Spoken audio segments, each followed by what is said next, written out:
Hello student, welcome back to my channel mobile पर study. जितने भी स्टूडेंट 2024 बोर्ड परीक्षा के लिए तैयारी कर रहे हैं तो उनके लिए यह वीडियो बहुत ही ज़्यादा इंपॉर्टेंट है, क्योंकि इस वीडियो में मैं आपको बताने वाला हूं कि कक्षा 10 विज्ञान 2024 बोर्ड परीक्षा के लिए 20 महत्वपूर्ण बहुविकल्पी प्रश्न जो कि आपके 2024 बोर्ड परीक्षा में आ सकते हैं। बहुत ज़्यादा वेरी वेरी इंपॉर्टेंट क्वेश्चन है, तो इन्हें आप लोग ज़रूर से तैयार कर लेना।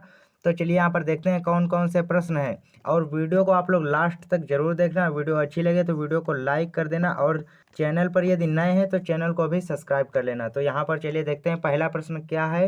तो यहाँ पर पहला प्रश्न है कि मैग्नीशियम धातु का वायु में जलना एक उदाहरण है।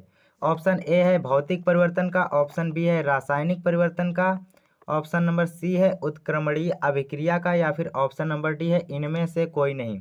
तो दोस्तों आपको यहाँ पर बता दूं, इसका जो सही उत्तर हो जाएगा वो हो जाएगा यहाँ पर रासायनिक परिवर्तन। तो दोस्तों यहाँ पर आपको बता दूं कि रासायनिक परिवर्तन में क्या होता है कि जब किसी धातु की अभिक्रिया होती है और उसे उस अवस्था में यानी कि पुरानी अवस्था में प्राप्त ना किया जा सके दोबारा से, तो उसे ही रासायनिक परिवर्तन कहते हैं। जैसे कि यहाँ पर मैग्नीशियम धातु है, इसे जला दिया जाएगा तो यह दोबारा उसी अवस्था में नहीं प्राप्त किया जा सकता, तो इसीलिए यहाँ पर रासायनिक परिवर्तन हुआ है। तो यहाँ पर ऑप्शन नंबर बी सही हो जाएगा, रासायनिक परिवर्तन।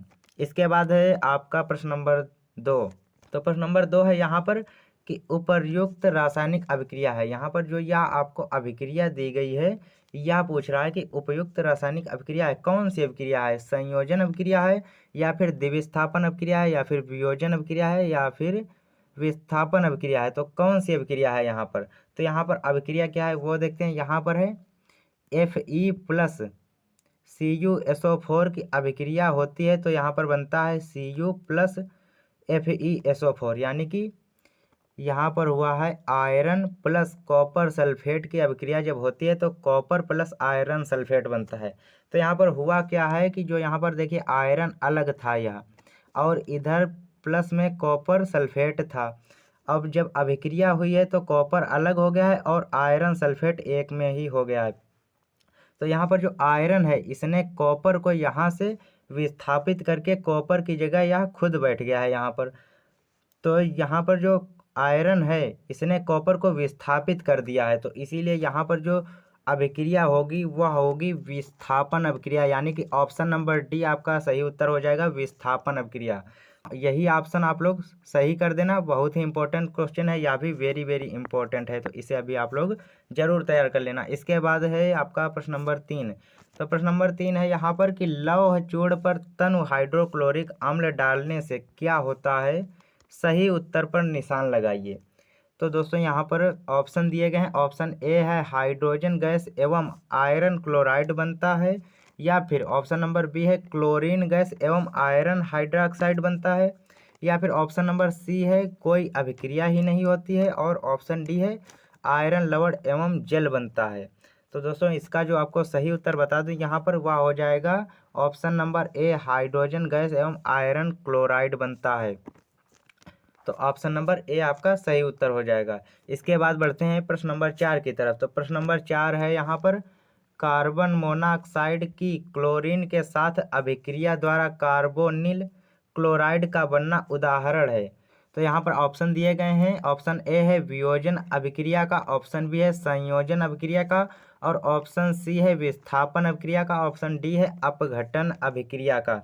तो दोस्तों यहाँ पर पहले आप लोग प्रश्न में समझिए, यहाँ पर क्या दिया गया है कि कार्बन मोनोऑक्साइड की क्लोरीन के साथ अभिक्रिया होती है, और यहाँ पर अभिक्रिया द्वारा कार्बोनिल क्लोराइड का बनना उदाहरण है, यानी कि यहाँ पर बन रहा है। तो यहाँ पर जब कोई चीज़ दो चीज़ें जुड़ेंगी तभी तो वहाँ पर बनेगा। उदाहरण के साथ आप लोग समझिए कि जैसे कि 2+2 बराबर होता है 4, तो यहाँ पर 2+2 जोड़ा गया है तो इसीलिए यहाँ पर 4 हुआ है।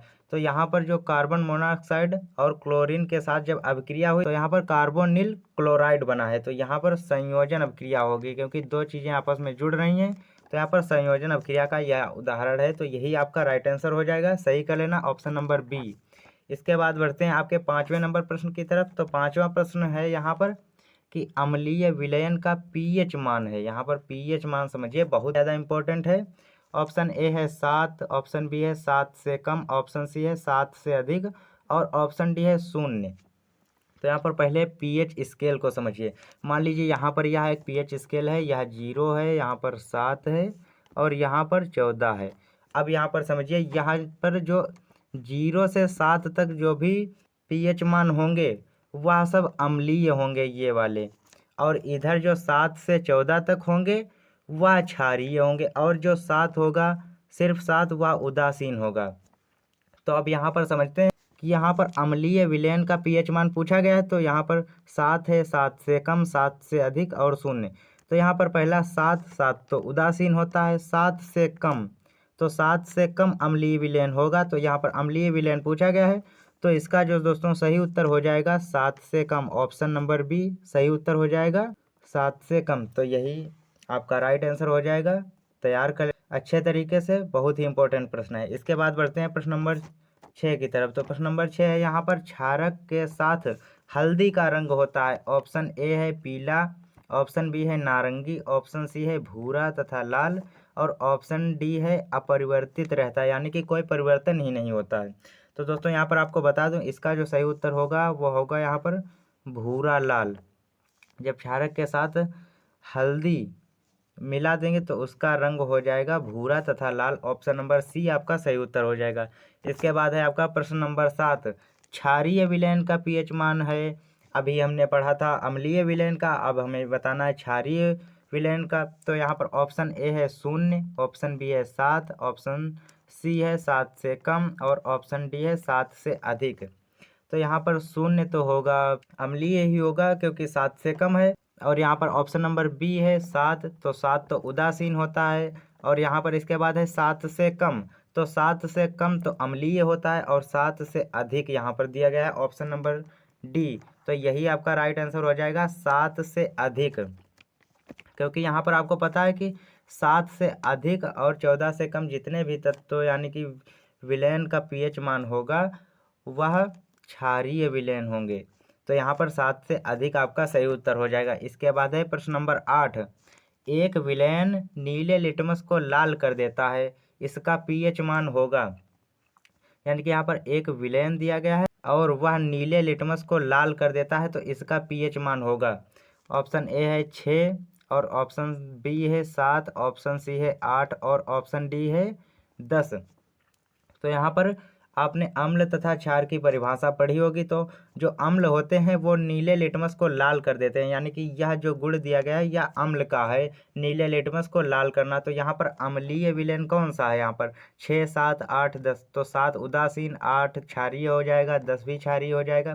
तो यहाँ पर 6 आपका सही उत्तर हो जाएगा, ऑप्शन नंबर ए। क्योंकि 6 अम्लीय होता है और अम्ल का गुण होता है नीले लिटमस को लाल कर देना। तो प्रश्न के हिसाब से ही आपका यह ऑप्शन नंबर ए आपका सही उत्तर हो जाएगा। इसके बाद बढ़ते हैं प्रश्न नंबर 9 की तरफ। तो प्रश्न नंबर 9 है, यहाँ पर अम्ल से हाइड्रोजन हटाने वाला धातु है। ऑप्शन ए है जिंक, ऑप्शन बी है कॉपर, ऑप्शन सी है Ag यानी कि सिल्वर, और ऑप्शन नंबर डी है Hg यानी कि मरकरी। तो दोस्तों इसका जो आपका सही उत्तर हो जाएगा वो हो जाएगा यहाँ पर Zn यानी कि जिंक। अम्ल से जो हाइड्रोजन हटाने वाला धातु है वह जिंक है। तो ऑप्शन नंबर ए आपका राइट आंसर हो जाएगा। सही कर लेना इसे, वेरी वेरी इंपॉर्टेंट प्रश्न है यह भी। तो सभी प्रश्न इंपॉर्टेंट हैं, तो सभी को तैयार कर लेना अच्छे से। इसके बाद है प्रश्न नंबर 10, निम्न में से कौन सा तत्व धात्विक है? यानी कि इनमें से कौन सा तत्व है जो धात्विक है? तो दोस्तों यहाँ पर ऑप्शन नंबर ए है पी, ऑप्शन नंबर बी है He, और ऑप्शन नंबर सी है Li, और ऑप्शन नंबर डी है S। तो दोस्तों इसका जो आपका सही उत्तर हो जाएगा Li यानी कि लिथियम। यानी कि यही आपका राइट आंसर हो जाएगा, ऑप्शन नंबर सी लिथियम। निम्न में से कौन सा धात्विक तत्व है? तो धात्विक तत्व है लिथियम। तो यही आपका राइट आंसर हो जाएगा। इसके बाद है आपका प्रश्न नंबर 11। तो प्रश्न नंबर 11 है यहाँ पर कि निम्नलिखित में से कौन सी धातु अम्ल से हाइड्रोजन विस्थापित नहीं करती है? इनमें से कौन सी धातु है जो अम्ल से हाइड्रोजन विस्थापित नहीं करती है? ऑप्शन ए है Mg, ऑप्शन बी है Fe, और ऑप्शन सी है Cu, और ऑप्शन डी है Zn। यानी कि मैग्नीशियम, आयरन और कॉपर और जिंक। तो दोस्तों इसका जो आपका सही उत्तर हो जाएगा वह हो जाएगा यहाँ पर कॉपर, Cu यानी कि कॉपर। जो कॉपर है वह अम्ल से हाइड्रोजन विस्थापित नहीं करता है। तो यही आपका सही उत्तर हो जाएगा, क्योंकि यहाँ पर आपने सक्रियता श्रेणी पढ़ी होगी और सक्रियता श्रेणी में हाइड्रोजन से जो यह कॉपर है यह नीचे है, तो इसीलिए यह कॉपर हाइड्रोजन को विस्थापित नहीं कर पाता है। यदि कॉपर हाइड्रोजन से ऊपर होता तो विस्थापित कर देता, तो यह नीचे है इसीलिए विस्थापित नहीं कर पाता है। तो यहाँ पर आपका कॉपर ही सही उत्तर हो जाएगा। इसके बाद आपका है प्रश्न नंबर 12, पीतल है। यहाँ पर पीतल क्या है? उपधातु है, मिश्र धातु है, या फिर यौगिक है, या फिर विषमांगी मिश्रण है। तो यहाँ पर दोस्तों बता दूं, जो आपका पीतल है वह पीतल है यहाँ पर मिश्र धातु, क्योंकि यहाँ पर 70% जो होता है यहाँ पर कॉपर होता है यानी कि Cu, और 30% जो होता है यहाँ पर वह होता है 30% जिंक Zn। तो इसीलिए यह दो तत्वों का मिश्रण है, तो इसीलिए इसे मिश्र धातु कहा जाता है, दो धातुओं का मिश्रण है। इसके बाद है आपका प्रश्न नंबर 13। तो प्रश्न नंबर 13 है यहाँ पर कि बकमिंस्टर फ्लोरीन एक अपर रूप है। ऑप्शन ए है फास्फोरस का, ऑप्शन बी है सल्फर का, ऑप्शन सी है कार्बन का, और ऑप्शन डी है टीन का। तो दोस्तों इसका जो सही उत्तर हो जाएगा वह हो जाएगा यहाँ पर कार्बन का। जो यहाँ पर बकमिंस्टर फ्लोरीन एक अपर रूप है वह कार्बन का है, तो यही आपका option number C right answer हो जाएगा। इसके बाद है प्रश्न नंबर 14। तो यहाँ पर है कि एथिल एल्कोहल का IUPAC नाम है। एथेनॉल, मेथेनॉल, या फिर एसिटिक अम्ल, या फिर एथेनाइक अम्ल।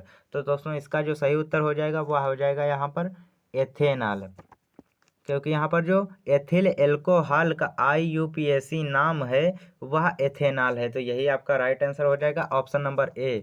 इसके बाद है प्रश्न नंबर 15, कार्बन परमाणु की संयोजकता है। जो कार्बन है उसकी संयोजकता यहाँ पर पूछी गई। तो ऑप्शन नंबर ए है 2, ऑप्शन बी है 3, और ऑप्शन सी है 4, या फिर ऑप्शन डी है यहाँ पर 5। तो दोस्तों इसका जो सही उत्तर हो जाएगा वह हो जाएगा 4, यानी कि जो कार्बन परमाणु है उसकी संयोजकता यहाँ पर 4 होती है, यानी कि 4। तो ऑप्शन नंबर सी आपका सही उत्तर हो जाएगा। इसके बाद है प्रश्न नंबर 16, मोमबत्ती का जलना दहन, यानी कि जब जलती है तो ही उसका दहन होता है, तो इसका दहन है यहाँ पर रिक्त स्थान दिया गया है आपका। तो इसमें कौन सा ऑप्शन सही होगा? प्रकाश रासायनिक अभिक्रिया, भौतिक परिवर्तन, उष्माशोषी अभिक्रिया, या फिर उष्माक्षेपी अभिक्रिया।